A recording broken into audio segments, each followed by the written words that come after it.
안녕하세요. 글로벌 경영학과 22학번 박준원입니다. 제가 발표할 소스 코드 분석은 글로스 프리 사인 랭귀지 트랜스레이션 Improving from Visual Language Pre-training 논문의 코드 리뷰입니다. 발표 순서는 다음과 같은 순서로 진행하도록 하겠습니다. 인트로덕션에 대해서 말씀드리도록 하겠습니다. 지금까지의 수어 번역은 대부분 중간 주석인 글로스를 기반으로 하는 번역 방법이 주로 사용되었습니다. 글로스는 단순하게 하나의 단어를 생각하시면 되는데요. 수어 동작을 입력으로 해서 단어를 예측하고 그 단어를 기반으로 문장을 재구성하는 방식을 사용하였었습니다. 이러한 방식은 좋은 성능을 나타내었지만 몇 가지 문제점들이 있었습니다. 첫 번째로 글로스는 전문가들이 라벨을 지정해야 하므로 데이터가 부족하다는 문제점이 있습니다. 두 번째로는 번역 모델이 학습에 이용된 글로스 개수만큼의 성능을 가지는 제한이 있을 수 있습니다. 그래서 본 논문의 저자는 글로스가 없는 수어 번역 모델 글로스 프리 SLT를 사용하고자 하였습니다. 하지만 글로스 프리 SLT는 기본적으로 글로스 기반 수어 번역 모델보다 안 좋은 성능을 가지고 있습니다.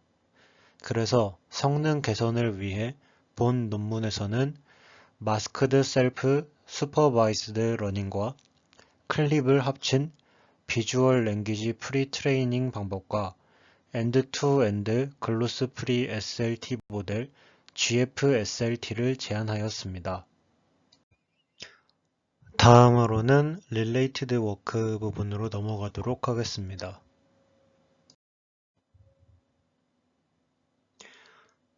수어 인식의 분야에서는 ISLR이라고 하는 단일 수화 인식 태스크와 CSLR이라고 하는 연속 수화 인식 태스크의 두 가지로 구분됩니다.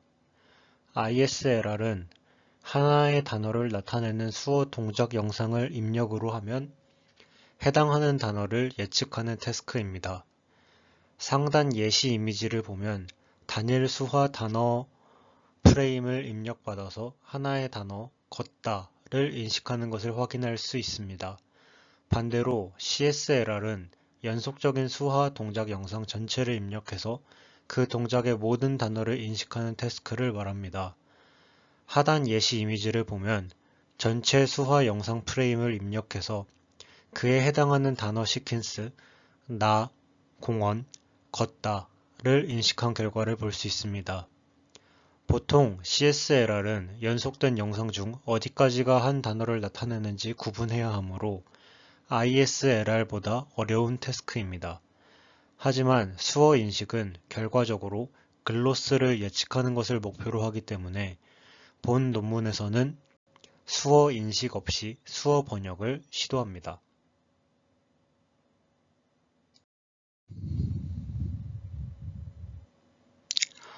글로스 베이스드 사인 랭귀지 트랜스레이션은 수어 인식 과정을 거쳐 프레임에 맞는 글로스를 인식하고 인식한 글로스를 바탕으로 번역을 수행합니다.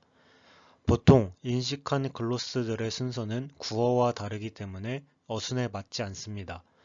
그렇기 때문에 SLT 과정을 거치며 글로스를 어순에 맞게 재배치하고 자연스러운 문장으로 번역하는 과정을 거치게 됩니다.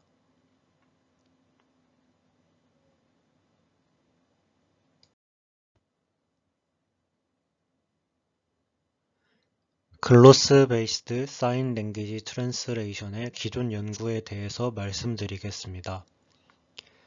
SLRT에서는 트랜스포머 기반의 인코더 디코더 구조를 사용하여 엔드-투-엔드 수어 번역을 시도하였습니다. 특히 CTC 손실 함수를 활용하여 수어의 특징과 글로스 시퀀스를 더 효과적으로 파악하고자 하였습니다. STMC에서는 멀티큐 학습이라는 방법을 통해 수어 번역의 성능을 향상시키고자 하였습니다. 사인백에서는 기계 번역 분야에서 사용되었던 백 트랜스레이션과 같은 고급 기술들을 수어 번역에 적용하려는 시도를 하였습니다. 투스트림과 같은 22년도 체내 연구진은 대규모 언어 모델이 자연어 처리 분야에서 큰 성과를 거둔 것에 주목하여 처음으로 대규모 언어 모델을 수어 번역에 도입하려는 시도를 하였습니다.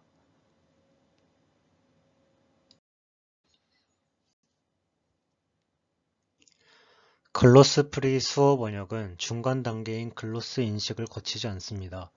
대신 입력된 수어 영상이나 주요 관절 위치 정보인 키포인트를 직접 분석하여 문장으로 번역하는 방식입니다.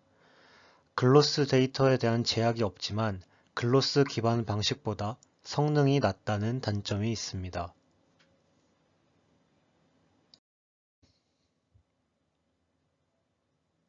다음으로는 글로스 프리 사인 랭귀지 트랜스레이션 분야의 기존 연구들에 대해 말씀드리겠습니다. 이 분야는 글로스라는 중간 단계를 거치지 않고 수어 영상을 직접 텍스트로 번역하는 것을 목표로 합니다.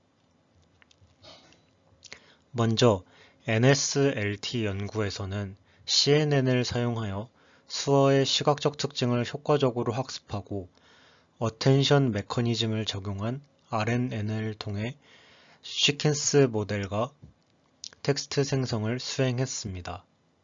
다음으로 TSP-NET은 수어 영상 내에서 지역적인 정보와 전체적인 맥락을 모두 포착하기 위해 인터스케일 어텐션과 인트라스케일 어텐션이라는 두 가지 종류의 어텐션 메커니즘을 도입하여 시각적 특징 학습 능력을 향상시켰습니다. GASLT 연구에서는 글로스 어노테이션이 수어 번역에 여전히 중요한 역할을 한다는 것을 밝히고 글로스의 이점을 활용하기 위해 글로스 어텐션이라는 방법을 제안했습니다. 이는 완벽한 글로스 프리를 추구하기보다는 글로스 정보의 일부를 활용하는 접근 방식이라고 볼 수 있습니다. CSGCR은 수어 번역의 정확성을 높이기 위해 세 가지 주요 모델, 즉 단어 존재의 여부 확인, 조건부 문장 생성, 그리고 교차 모달 재랭킹을 제안하였습니다. 이를 통해 문법적으로 더 자연스러운 번역을 생성하고자 하였습니다. 하지만 이런 노력에도 불구하고 기존 연구들은 글로스 기반 수어 번역에 비해 낮은 성능을 나타내었습니다. 본 논문에서는 비주얼 랭귀지 프리트레이닝이라는 접근 방식을 통해 성능 격차를 줄이고자 합니다.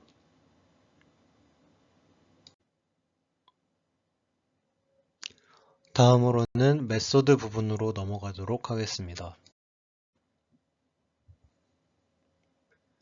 전반적인 과정으로는 마스크드 셀프 슈퍼바이즈드 러닝과 클립을 사용해 이미지와 텍스트상의 사전 학습을 수행하고 학습된 비디오 인코더와 텍스트 디코더를 활용해 GFSLT 모델을 학습합니다. 첫 번째 과정을 비주얼 랭귀지 프리트레이닝이라고 부릅니다. 이 과정을 살펴보기 전에 여기서 사용된 클립에 대해서 간단하게 먼저 살펴보도록 하겠습니다.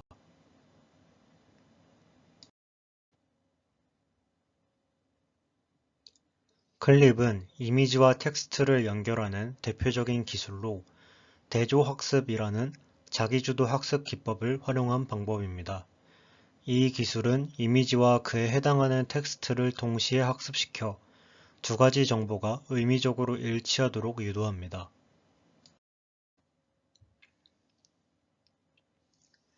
클립의 학습 과정에 대해 좀 더 자세히 알아보겠습니다. 먼저 n개의 이미지와 n개의 텍스트쌍을 준비합니다. 각 이미지와 텍스트는 인코더를 통해 피처로 변환됩니다. 이렇게 추출된 이미지와 텍스트의 피처는 서로 매칭됩니다. 여기서 중요한 부분은 포지티브 페어스와 네거티브 페어스입니다.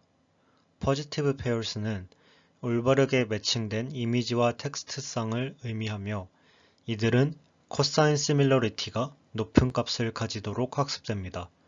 반면에 negative pairs는 서로 다른 의미를 가진 이미지와 텍스트쌍으로 이들은 cosine similarity가 작은 값을 가지도록 학습되어집니다. 이렇게 대조학습을 통해 이미지와 텍스트의 조합을 학습할 수 있습니다.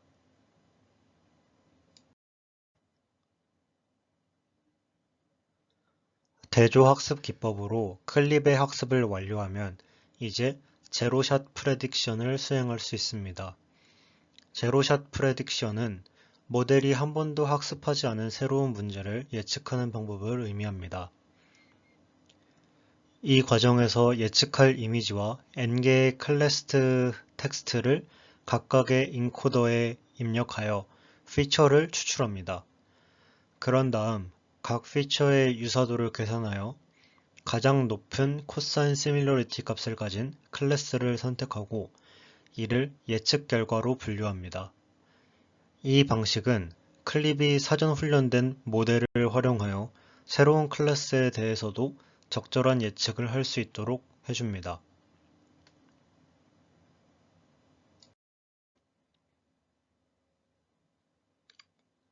다시 돌아와서 본 논문에서 제안한 비주얼 랭귀지 프리트레이닝을 살펴보면 수어의 시각적 표현과 텍스트 표현 간의 의미적 격차를 줄이기 위해 클립의 학습 기법을 사용하였습니다. 또한 텍스트 디코더를 통해 자연스러운 문장을 생성하기 위해서 마스크드 셀프 슈퍼바이즈드 러닝을 추가하여 모델이 언어적 문맥을 잘 이해할 수 있도록 도왔습니다.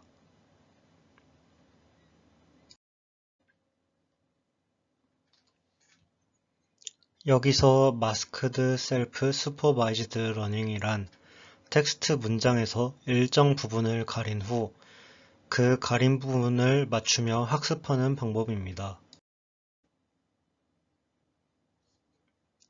비주얼 인코더는 시각적 특징을 추출하는 역할로 크게 비전 임베딩과 트랜스포머 인코더로 구성되어 있으며 트랜스포머 인코더는 평범한 바닐라 트랜스포머 인코더를 사용합니다.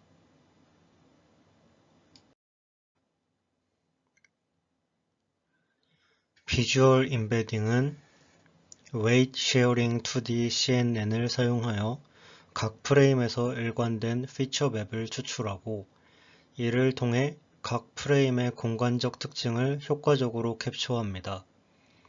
이후 파란 블록인 템포럴 블록을 통해 단기적인 시간적 관계를 학습하며 트랜스포머 인코더는 장기적인 시간적 관계를 학습하여 비디오의 전체적인 의미를 이해할 수 있도록 돕습니다.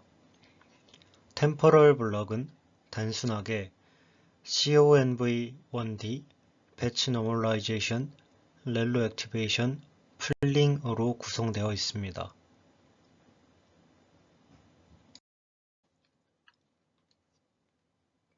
이 슬라이드는 피처 엑스트랙터 클래스를 보여주는데요. 비주얼 인코더의 핵심 역할을 수행합니다. 먼저 INIT 부분을 보시면 self.conv_2D에 레슨넷 기반의 2D CNN을 로드하는 것을 볼 수 있습니다. 이것이 바로 이전 슬라이드의 그림에서 각 프레임의 공간적 특징을 추출하는 역할을 하는 부분입니다. 다음으로 self.conv_1D는 temporal conv라는 클래스로 정의되어 있는데 이 부분이 바로 그림의 파란색 블록에 해당하는 1D 컨볼루션과 풀링 등을 통해 단기적인 시간적 특징을 학습하는 템포럴 블록입니다. 아래 프로즌 옵션은 사전 학습된 레슨넷의 가중치를 업데이트하지 않고 고정할지 여부를 결정하는 부분입니다. forward 함수를 보시면 입력 비디오 src가 먼저 self.conv_2D를 통과하여 공간 특징이 추출되고 그 결과가 self.conv_1d를 통과하여 시간적 특징까지 고려된 최종 영상 특징 벡터가 반환되는 것을 확인할 수 있습니다.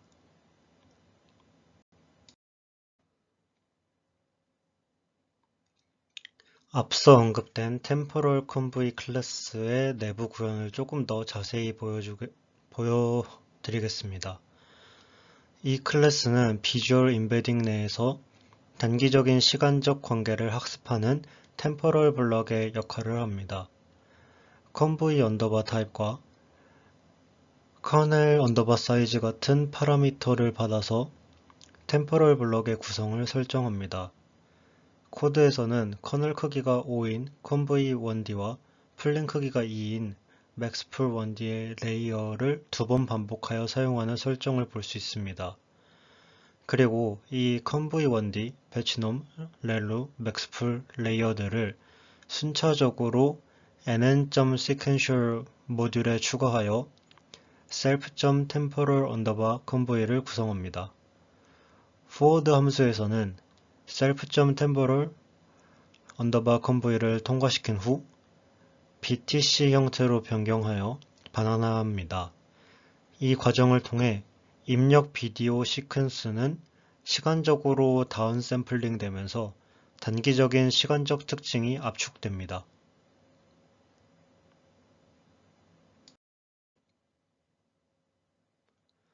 다음은 비주얼 인코더의 전체 구조를 완성하는 이미지 클립 클래스입니다. 앞서 설명드린 피처 익스트랙터를 self.model로 로드합니다. 그리고 self.trans_encoder 부분에서는 사전 학습된 엠바트 모델의 인코더 부분을 가져와 사용하는데 이것이 바로 비전 임베딩의 이후에 장기적인 시간 관계를 학습하는 트랜스포머 인코더의 역할을 수행합니다. 우측 그림의 트랜스포머 인코더 부분에 해당한다고 보시면 됩니다.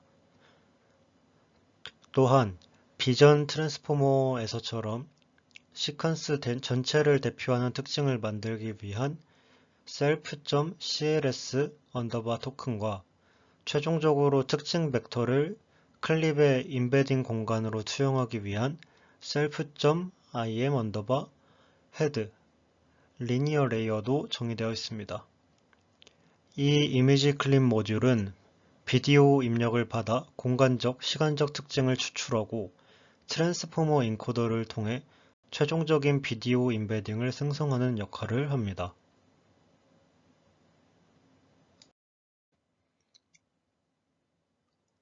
텍스트 인코더는 다국어 번역 모델인 엠바트의 인코더를 사용하며 헤드는 단순한 선형 레이어로 구성됩니다. 이후 비디오 인코더의 CLS 토큰의 활성화 값과 텍스트 인코더의 EOS 토큰의 활성화 값을 헤드를 통해 매칭하게 됩니다. 이때 CLS 토큰과 EOS 토큰의 활성화 값을 사용하는 이유는 CLS 토큰이 비디오 프레임들의 전체적인 요약 정보를 표현하고 EOS 토큰이 텍스트 시퀀스의 전반적인 요약 표현을 나타내기 때문입니다.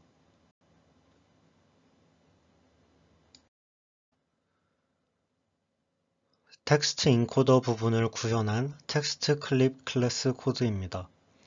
self.model_txt에서 비주얼 인코더와 마찬가지로 사전 학습된 엠바트 모델의 인코더 부분을 로드합니다. 논문에서 언급했듯이 텍스트 표현 능력을 위해 다국어 번역 모델인 엠바트를 활용하는 것입니다. 비주얼 인코더와 마찬가지로 최종 출력을 위한 헤드도 정의되어 있습니다.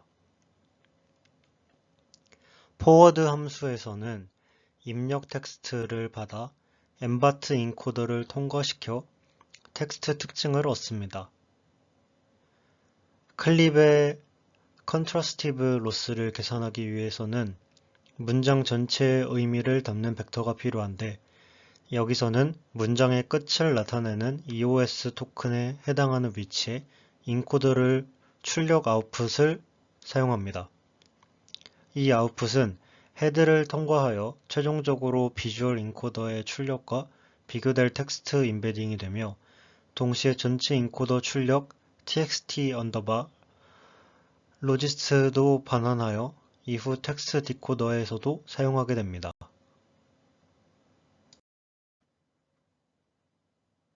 텍스트 디코더는 바닐라 트랜스포머 디코더를 사용하여 마스크된 문장의 토큰을 예측하고 이를 통해 로스가 최소화되도록 학습을 진행합니다. 이러한 과정으로 비주얼 인코더와 텍스트 디코더를 사전 학습하고 이를 이용해 SLT를 위한 학습을 진행합니다.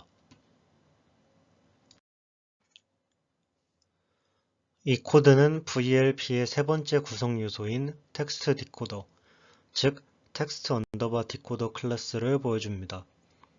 이 모듈은 마스크드 셀프 슈퍼바이즈드 러닝을 수행하는 역할을 합니다. 먼저 텍스트 인코더 모델 언더바 txt를 사용하여 마스크된 입력 문장 마스크드 언더바 tgt 언더바 인풋의 특징인 인코더 언더바 히든 언더바 스테이츠를 추출을 합니다. 그 다음 실제 정답 문장인 tgt 언더바 인풋을 디코더 입력 형식에 맞게 오른쪽으로 한 칸씩 이동시키고 이를 엠바트 디코더의 입력으로 넣어줍니다. 이때 중요한 점은 텍스트 인코더로부터 얻은 인코더 언더바 히든 언더바 스테이츠를 함께 전달하여 디코더가 마스크된 부분을 예측하는 데 활용하도록 하는 것입니다. 마지막으로 디코더의 출력을 헤드에 통과시켜 각 단어의 위치에 대한 예측 확률을 계산하고 반환합니다.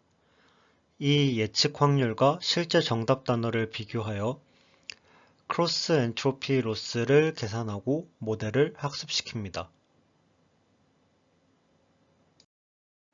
인코더 디코더 구조를 사용하는 트랜스포머의 구조를 차용해서 글로스 프리 사인 랭귀지 트랜스레이션 모델은 스테이지 1 과정에서 사전 학습된 비주얼 인코더와 텍스트 디코더를 사용합니다. 디코더의 첫 입력으로 BOS 토큰이 입력되며 오토 리그레시브하게 예측이 진행됩니다.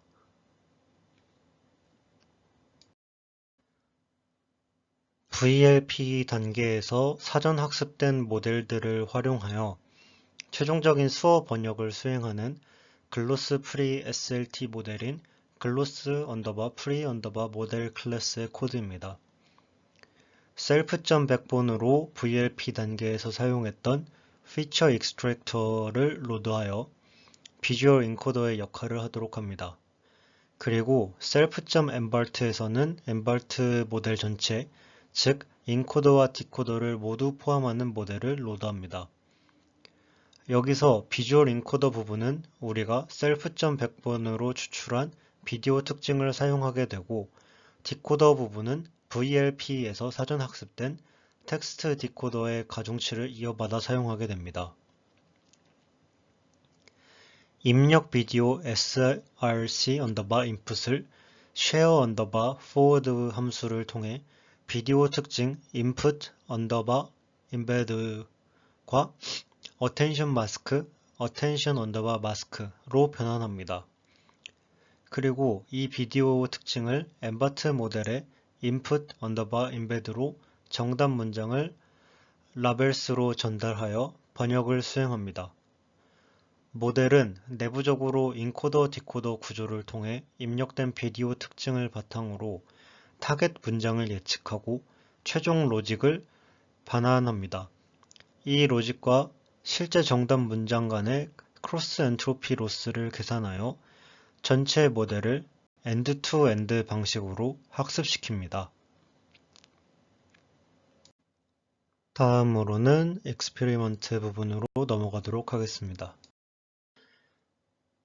데이터셋은 독일 수어 비디오로 구성된 포이닉스 2014T와 중국어 수어 비디오 데이터셋인 CSL 데일리를 사용하였습니다. 평가 지표로는 기계 번역 품질을 측정하는 BLEU와 텍스트 요약 품질을 평가하는 ROUG를 사용하였습니다. 두 평가지표 모두 수치가 높을수록 좋은 성능을 나타냅니다. 비주얼 인코더에서 사용된 2D CNN은 레스넷 18을 기반으로 하며 이미지넷에서 사전 학습된 모델을 사용합니다. 이를 통해 수화 비디오의 시각적 특징을 효율적으로 추출할 수 있습니다. 비디오 프레임 간의 시간적 관계를 학습하기 위해 템포럴 블럭스에서는 conv1d/maxspling 레이어를 사용하며 스트라이드는 1/2, 커널 사이즈는 5/2로 설정되었습니다. 트랜스포머 인코더는 3개의 레이어로 구성되며 숨겨진 크기는 1024, 피드포워드 크기는 4096으로 설정되었습니다. 또한 각 레이어에서 8개의 어텐션 헤드를 사용하여 비디오 시퀀스 내의 다양한 의존성을 효과적으로 학습할 수 있도록 했습니다. 드랍아웃은 0.1로 설정하여 모델이 과적합되지 않도록 방지합니다. 학습 세부사항으로는 훈련 시 배치 크기를 16으로 설정하고 AMP 기술을 사용하여 배치 크기를 확장하였습니다. 입력 이미지는 256-256으로 리사이즈한 후 224-224로 랜덤 자르기 혹은 중앙 자르기를 진행하여 데이터 증강을 수행합니다. 학습은 80에폭 동안 진행되며 최적화 기법으로는 SGD를 사용하여 모멘텀은 0.9, 학습률은 최대 0.01에서 최소 1E-5로 점진적으로 감소시킵니다. GFSLT 모델 훈련에 대해서는 크로스 엔트로피 로스를 사용하여 라벨 스무딩을 0.2로 적용하고 배치 크기는 8로 설정하였습니다. SGD 최적화 기법을 사용하며 코사인 애널링 스케줄러를 통해 학습률을 조정합니다. 훈련은 200에폭 동안 진행되며 빔 서치 디코딩 전략을 사용하여 길이 페널티는 1, 빔 사이즈는 5로 설정하여 최고의 번역 품질을 얻을 수 있도록 하였습니다.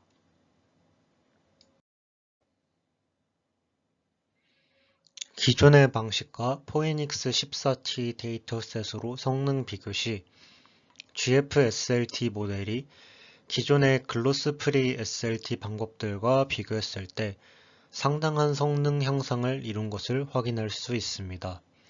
구체적으로 BLEU4 점수에서 개발 세트에서 플러스 7.04, 테스트 세트에서 약 플러스 5.7의 향상을 보였으며 ROUGE 점수는 개발 세트에서 플러스 4.76, 테스트 세트에서 플러스 2.63의 향상을 보였습니다. 또한 GFSLT 모델은 대부분의 글로스 베이스드 방법들과 비교했을 때도 매우 경쟁력 있는 성능을 보였습니다. 특히 SLRT와 STMCT를 서로 비교했을 때 BLEU4 점수에서 각각 22.38, 22.12, 24.09와 22.12로 근소한 차이를 보이며 GFSLT 모델이 글로스 프리 방법으로서도 경쟁력이 있음을 확인할 수 있었습니다. CSL 데일리 데이터셋으로 비교 시 기존의 방법보다 GFSLT 모델이 BLEU4 점수에서 데브 세트에서는 플러스 3.11, 테스트 세트에서는 약 플러스 3.44의 향상이 있었습니다. 또한 ROUGE 점수에서도 데브 세트에서 플러스 2.42, 테스트 세트에서 플러스 1.9의 향상을 보였습니다. 이와 같은 성능 향상은 GFSLT 모델이 기존의 글로스 프리 SLT 방법들에 비해 텍스트 생성에서 더 나은 결과를 도출할 수 있음을 보여줍니다. 다음으로 어블레이션 스터디에 대해 말씀드리도록 하겠습니다. 우선 비주얼 랭귀지 프리트레이닝의 절제 연구에 대해 살펴보겠습니다. X와 체크는 VLP를 적용한 경우와 적용하지 않은 경우의 성능 차이를 비교한 결과를 보여줍니다. VLP를 적용한 모델은 BLEU4 점수에서 데브 세트에서 플러스 2.2 향상되었고 테스트 세트에서는 플러스 3.4 향상된 성과를 보였습니다. 이러한 향상은 VLP가 모델의 성능을 크게 개선한다는 것을 의미합니다. VLP를 적용하지 않은 모델에서는 상대적으로 BLEU4 점수가 낮았지만 VLP를 적용한 모델은 수화 비디오와 텍스트 간의 관계를 더 잘 이해하고 그 결과 더 정확한 텍스트 시퀀스를 생성할 수 있게 되었습니다. 이러한 결과는 VLP가 수화 텍스트 번역에 있어서 더 중요한 역할을 한다는 점을 강조하며 VLP를 통해 모델이 언어적 의미와 시각적 정보를 더욱 효과적으로 결합할 수 있다는 것을 보여줍니다. 훈련 시간에 따른 성능 변화입니다. GFSLT 모델의 스테이지 2 과정은 훈련 시간이 길수록 성능이 향상되는 경향을 보입니다. 이는 글로스 프리 SLT 방식으로 번역을 수행하기 위해서는 긴 학습 시간이 필요하기 때문입니다. 또한 스테이지 2를 200에폭으로 고정하고 스테이지 1의 훈련 시간에 따른 성능 변화를 비교한 결과 80에폭과 160에폭 간의 유의미한 차이가 없음을 확인했습니다. 이에 따라 80에폭으로 설정하는 것이 효율적임을 알 수 있습니다.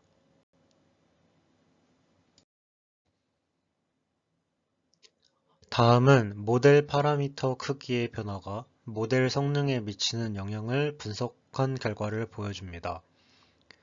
모델의 깊이를 4개 레이어로 증가시켰을 때 성능 향상은 없었으며 오히려 과적합이 더 심해지는 결과를 확인할 수 있었습니다. 녹색 선이 이를 보여주고 있으며 이는 수어 번역 데이터셋의 크기가 제한적이기 때문에 모델의 크기를 증가시킬 때 과적합이 발생할 수 있음을 확인할 수 있습니다. 텍스트 인코더의 파라미터 고정에 따른 성능 변화에 대한 절제 연구입니다. 파라미터를 고정한 경우가 안 한 경우보다 성능이 좋지 않은 것을 볼 수 있습니다.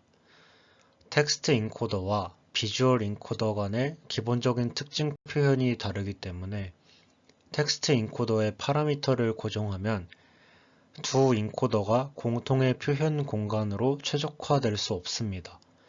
따라서 각 인코더의 특징이 서로 잘 통합될 수 있도록 공동학습하여 최적화하는 과정이 성능에 중요한 영향을 미친다는 것을 알 수 있습니다. 다음으로는 정성적 결과를 비교해 보겠습니다. 기존 모델에서는 특정 키워드에서 오류가 발생하여 번역이 상당히 다르게 나오는 경우가 있었습니다. 예를 들어 첫 번째와 두 번째 행에서 GFSLT VLP 모델은 일반적인 의미를 잘 전달했지만 기존 모델은 잘못된 번역을 생성하였습니다.